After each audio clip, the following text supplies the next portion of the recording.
Em outubro de 2013, o Brasil teve uma grande mudança na seara tributária. A publicação da medida provisória 627 está trazendo sérias modificações em todo o regime tributário nacional. Essa medida provisória 627, ela traz alterações no cumprimento de regras contábeis, na adaptação da contabilidade do Brasil às regras internacionais de contabilidade e promove uma série de alterações em relação ao regime tributário brasileiro. Eu vou destacar alguns dos pontos que eu considero os mais importantes e que vão afetar a vida das empresas aqui do país. O primeiro delas é que houve uma alteração no conceito de receita bruta. A receita bruta é hoje fato gerador para várias contribuições no Brasil. PIS e COFINS principalmente têm como base de cálculo todas as receitas ou receita bruta da atividade econômica. Em razão disso, o governo, através da medida provisória 627, está alargando o conceito de receita bruta, para incluir também nesse conceito a receita da atividade principal das pessoas jurídicas. Ou seja, até a edição da medida provisória, uma pessoa jurídica só seria tributada por PIS e COFINS em relação à prestação de serviços e venda de mercadorias, se ela fosse optante pelo lucro presumido.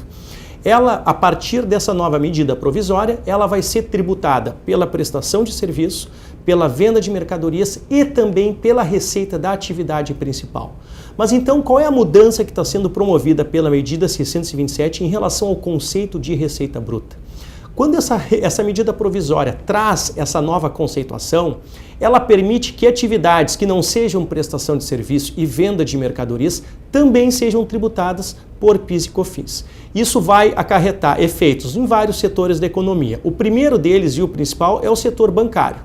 Hoje os bancos eles têm atividades que decorrem de prestação de serviços e outras atividades e outras receitas que decorrem de atividades que não são prestação de serviço, como é o caso do spread bancário, das suas receitas financeiras. Ou seja, através da medida provisória, todas essas atividades, receitas financeiras, locação, atividade de seguros, atividade de cessão de direitos, podem vir a ser tributadas pelo PIS e COFINS. Isso vai acarretar o aumento da carga tributária para determinados segmentos em aproximadamente 3,65%.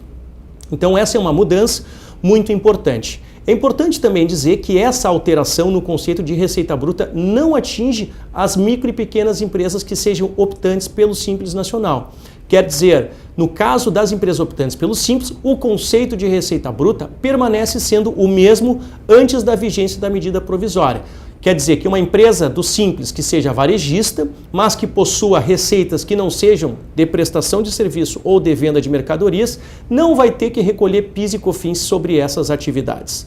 Uma segunda alteração também bem relevante em relação à medida provisória 627 diz respeito à tributação de investimentos estrangeiros. O Brasil vem passando por uma série de dificuldades na economia que fizeram com que diversas empresas acabassem por constituir pessoas jurídicas fora do país. Inclusive, pessoas físicas também passaram a ter participação em empresas no capital estrangeiro. A partir da medida provisória 627, é obrigação da pessoa física que tiver participação em empresa estrangeira de informar os lucros que são obtidos no exterior e de tributar esses lucros aqui no Brasil com a aplicação da tabela progressiva do imposto de renda. Isso quer dizer que, mesmo que essa pessoa física que participa no capital estrangeiro não tenha a distribuição efetiva desse lucro, ela vai ter que trazer para o Brasil a tributação desse lucro aqui dentro do país.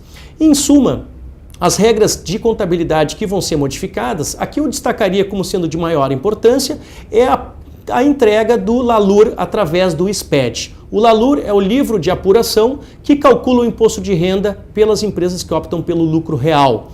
Esse LALUR até então ele não é entregue, o documento que é entregue atualmente é a declaração de imposto da pessoa jurídica, a DIPJ.